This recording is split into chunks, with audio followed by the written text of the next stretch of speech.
जय श्री कृष्ण। आपका स्वागत है आज के एपिसोड में।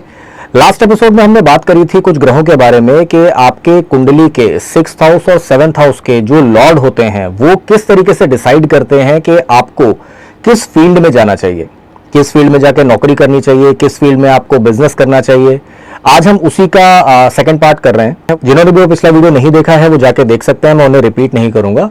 आज का एपिसोड शुरू करने से पहले हम फिर से वही कुंडली की एक बेसिक जानकारी ले लेते हैं ताकि टॉपिक अच्छे से समझ में आ सके। ये एक एग्जाम्पल कुंडली है जिसमें जो नंबर्स लिखे हुए हैं वो हाउसेस के नंबर्स हैं। ये हाउस नंबर कभी चेंज नहीं होते। आपकी कुंडली हो, पड़ोसी की कुंडली हो, विदेश में रहने वाले किसी इंसान की कुंडली हो, सबकी कुंडली में जहां नंबर 1 लिखा है वो 1st हाउस रहेगा, जहां नंबर 4 लिखा है वो 4th हाउस रहेगा, जहां नंबर 12 लिखा है वो 12th हाउस रहेगा। ये कभी चेंज नहीं होता। इसी वजह से कुंडली में कभी हाउस के नंबर नहीं लिखे जाते। लेकिन आप कहोगे कि आपकी कुंडली में तो कुछ नंबर्स लिखे हुए हैं, वो हाउस के नंबर नहीं है, वो राशियों के नंबर हैं। राशियों का भी एक फिक्स सीक्वेंस होता है। एक नंबर की मेष रहेगी, दूसरे की वृष रहेगी, तीसरे की मिथुन रहेगी।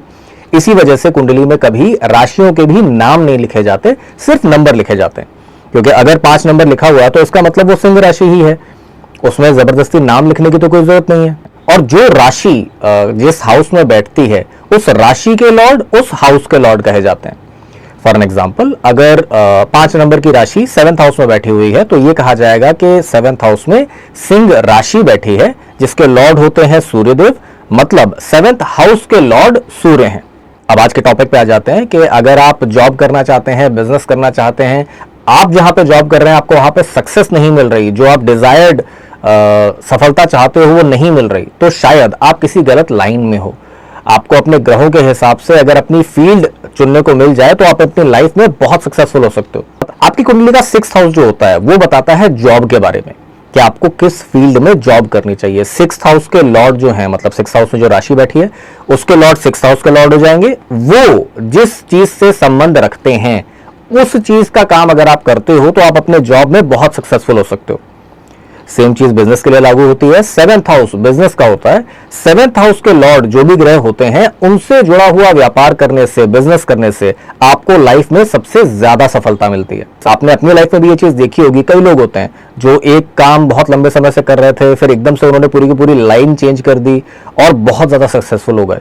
कई लोग होते हैं जिन्होंने अपनी लाइफ में कोई डिफरेंट ही टाइप की पढ़ाई कर रखी होती है और उसके बाद वो दूसरी फील्ड में जाते हैं और वहां बहुत सक्सेसफुल हो जाते हैं। उसका रीजन यही होता है, जब आप अपने ग्रहों की मानना शुरू कर देते हैं, अपनी कुंडली की बात मानना शुरू कर देते हैं तो आपकी लाइफ अच्छी होती जाती है। लास्ट एपिसोड में हमने 1 नंबर राशि, 2 नंबर राशि और 3 नंबर राशि के जो लॉर्ड होते हैं उनके बारे में बात करी थी। 1 नंबर राशि के लॉर्ड होते हैं मंगल, जो 8 के भी लॉर्ड होते हैं। 2 नंबर के मालिक होते हैं शुक्र, जो 7th के भी लॉर्ड होते हैं। 3 के मालिक होते हैं बुध, जो 6th के भी लॉर्ड होते हैं। तो अब जो राशियां हमारे पास बची हैं वो है 4 और 5। अगर आपके 6th हाउस में 4 नंबर लिखा हुआ है तो इसका मतलब होता है कि आपके 6th हाउस लॉर्ड चंद्रमा है। मतलब चंद्रमा से जुड़े हुए जितने भी काम होते हैं उस फील्ड में अगर आप जॉब करते हो तो वो आपके लिए सबसे अच्छी रहती है। अगर 7th हाउस लॉर्ड चंद्रमा है तो जो सेक्टर्स में अभी बताने जा रहा हूं आपको उन सेक्टर में बिजनेस करना चाहिए। अगर 6th हाउस के लॉर्ड चंद्रमा है तो इन्हीं सेक्टर की जो कंपनियां हैं उनमें आपको जॉब करनी चाहिए। चंद्रमा से जुड़ी हुई चीजों की अगर बात की जाए तो जितनी भी ठंडी चीजें होती हैं, जो सफेद चीजें होती हैं, जो शीतलता देने वाली चीजें होती हैं वो चंद्रमा से जुड़ी हुई होती हैं। लिक्विड, जल से रिलेटेड जो भी चीजें हैं वो सारी की सारी चंद्रमा से रिलेटेड होती हैं। जैसे दूध का कोई व्यापार अगर आप कर रहे हो, आप चांदी का कोई व्यापार कर रहे हो, आइसक्रीम का काम कर रहे हो, कोल्ड ड्रिंक का काम कर रहे हो, डेयरी प्रोडक्ट कोई भी हो, सिर्फ दूध नहीं है, मक्खन हो गया, घी हो गया, कोई भी काम अगर आप दूध से रिलेटेड करते हो तो वो चंद्रमा के अंडर आता है। खाने पीने की जो चीजें होती हैं वो चंद्रमा के अंडर आती हैं। खाने का अगर आप कोई भी काम करते हो तो इसके साथ ही साथ में ग्लास से रिलेटेड कोई भी काम अगर आप करते हो, शीशा, वो चंद्रमा के अंडर आता है। जो केयर वाले हॉस्पिटल्स होते हैं, मतलब एक तो इलाज वाले होते हैं, दूसरे केयर वाले होते हैं, केयर के स्पेशली जो हॉस्पिटल्स होते हैं वो चंद्रमा के अंडर आते हैं। जैसे ओल्ड एज होम होते हैं, बच्चों की केयर वाले जो नर्सिंग वाले हॉस्पिटल्स होते हैं वो होते हैं चंद्रमा के अंडर। डिफेंस सर्विसेज वैसे तो मंगल के अंडर आती हैं, लेकिन नेवी का जो काम होता है वो चंद्रमा के भी अंडर देखा जाता है। अगर आप मोती का कोई काम कर रहे हो, चांदी का कोई काम कर रहे हो, वो भी चंद्रमा के अंदर ही माना जाता है। अब यहाँ पे समझने वाली चीज जो है वो सिर्फ इतनी है कि जो भी फील्ड मैंने आपको बताई है, पानी से रिलेटेड कोई भी चीज हो गई, ठंडी चीजों से रिलेटेड कोई चीज हो गई, अगर 7th हाउस लॉर्ड चंद्रमा बनते हैं तो आपको इनका बिजनेस करना चाहिए, और अगर 6th हाउस लॉर्ड चंद्रमा बन रहे हैं तो इससे रिलेटेड किसी कंपनी में आपको जॉब करनी चाहिए।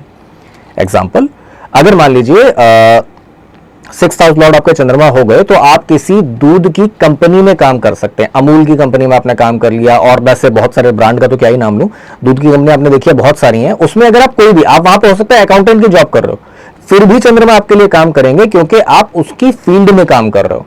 जरूरी नहीं है कि आपको ही दूध नापना है रोज रोज, आप उसकी कंपनी में अगर काम कर रहे हो इसका मतलब आप उस फील्ड से जुड़े हुए हो। आगे बढ़ते हैं और बात करते हैं अगली राशि के बारे में, जो है 5 नंबर राशि, जिसके मालिक होते हैं सूर्यदेव।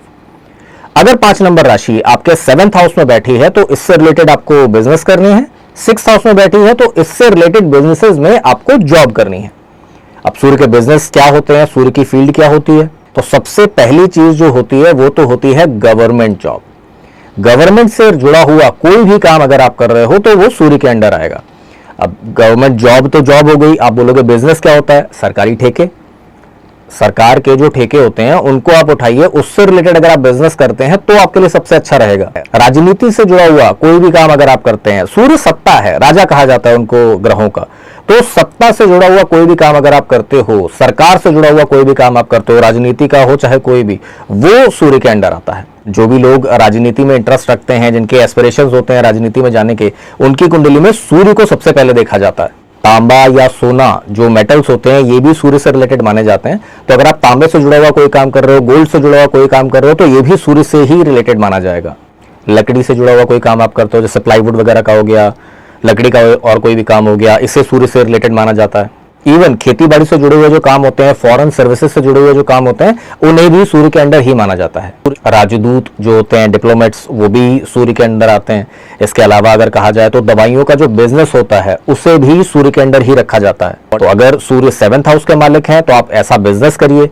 मतलब राजनीति का बिजनेस क्या होता है, आप खुद नेता बन जाइए, ठीक है ना, उसे कहा जाएगा कि आप खुद काम करो। बिजनेस का डेफिनेशन ही यही है कि आप खुद के मालिक हो, ठीक है ना। जॉब का मतलब होता है कि कोई आपको सैलरी दे रहा है, कोई आपको उस चीज के लिए आप मेहनत कर रहे हो, उसका आपको पारिश्रमिक किसी और से मिल रहा है। तो अगर आप किसी नेता के यहाँ काम कर रहे हो तो उसे जॉब कहा जाएगा, आप खुद ही नेता बन जाते हो तो उसे एक बिजनेस कहा जाएगा। अब आगे बढ़ते हैं और बात करते हैं अगले राशि के बारे में, जो है 9 नंबर राशि। 9 नंबर के मालिक होते हैं गुरु बृहस्पति, और 12 नंबर राशि भी इन्हीं के पास में होती है। तो अगर आपके 7th हाउस में 9 या 12 लिखा हुआ है तो इसके मालिक हो गए गुरु। सेम 6 में लिखा हुआ है 9 या 12 तो जॉब के हाउस के मालिक हो गए गुरु। अब गुरु जैसे बाय नेम क्लियर करता है कि पढ़ाई लिखाई से रिलेटेड अगर आप कोई भी काम करते हो, कोई भी ऐसी चीज जो टीचिंग से रिलेटेड है, वो गुरु के अंडर आती है। धर्म से रिलेटेड जितनी भी चीजें होती हैं, रिलीजन की जो भी चीजें होती हैं, वो गुरु के अंडर आती हैं। अब आप कहोगे कि टीचर की जॉब की जा सकती है, धर्म जो काम होते हैं वो एक तरह से सेवा ही होती है, तो इसमें बिजनेस कहाँ से आया। टीचिंग की अगर बात की जाए तो लोग कोचिंग चलाते हैं, उसे बिजनेस कहा जाता है। अगर आप किसी स्कूल में जाकर नौकरी कर रहे हो, कॉलेज में जाकर नौकरी कर रहे हो तो जॉब है। लेकिन अगर आप खुद की ही कोचिंग खोलते हो, खुद का ही कोई इंस्टीट्यूट बना लेते हो, स्कूल खुद का खोल लेते हो, कॉलेज खोल लेते हो, तो ये बिजनेस हो जाता है। धार्मिक चीजों की अगर बात की जाए तो धर्म बिल्कुल सेवा का काम है, लेकिन धार्मिक वस्तुएं जो होती हैं, जैसे आप किसी भी मंदिर में अगर जाओगे तो माता जी के लिए चुन्नी लेके जाओगे, अगरबत्ती लेके जाओगे, धूप लेके जाओगे, ये सारी जो चीजें हैं ये धर्म से रिलेटेड सामान है। या तो आप उससे रिलेटेड बिजनेस कर लो या इन कंपनियों में जॉब कर लो। घी का जो काम होता है ये भी गुरु के अंडर में आता है। ब्याज का जो काम होता है ये भी गुरु के अंडर आता है। और क्योंकि पूजा पाठ की बात करी थी, जो पुरोहित होते हैं, पंडित होते हैं, उनका काम तो गुरु का होता ही है। ज्योतिष से रिलेटेड जितने भी काम होते हैं, धर्म से रिलेटेड कोई भी काम हो, अगर 6th हाउस के मालिक गुरु बन रहे हैं तो उससे रिलेटेड कंपनी में काम कीजिए। अगर 7th हाउस के मालिक बन रहे हैं तो खुद वो काम कीजिए, तो आपके लिए बहुत अच्छा रहता है।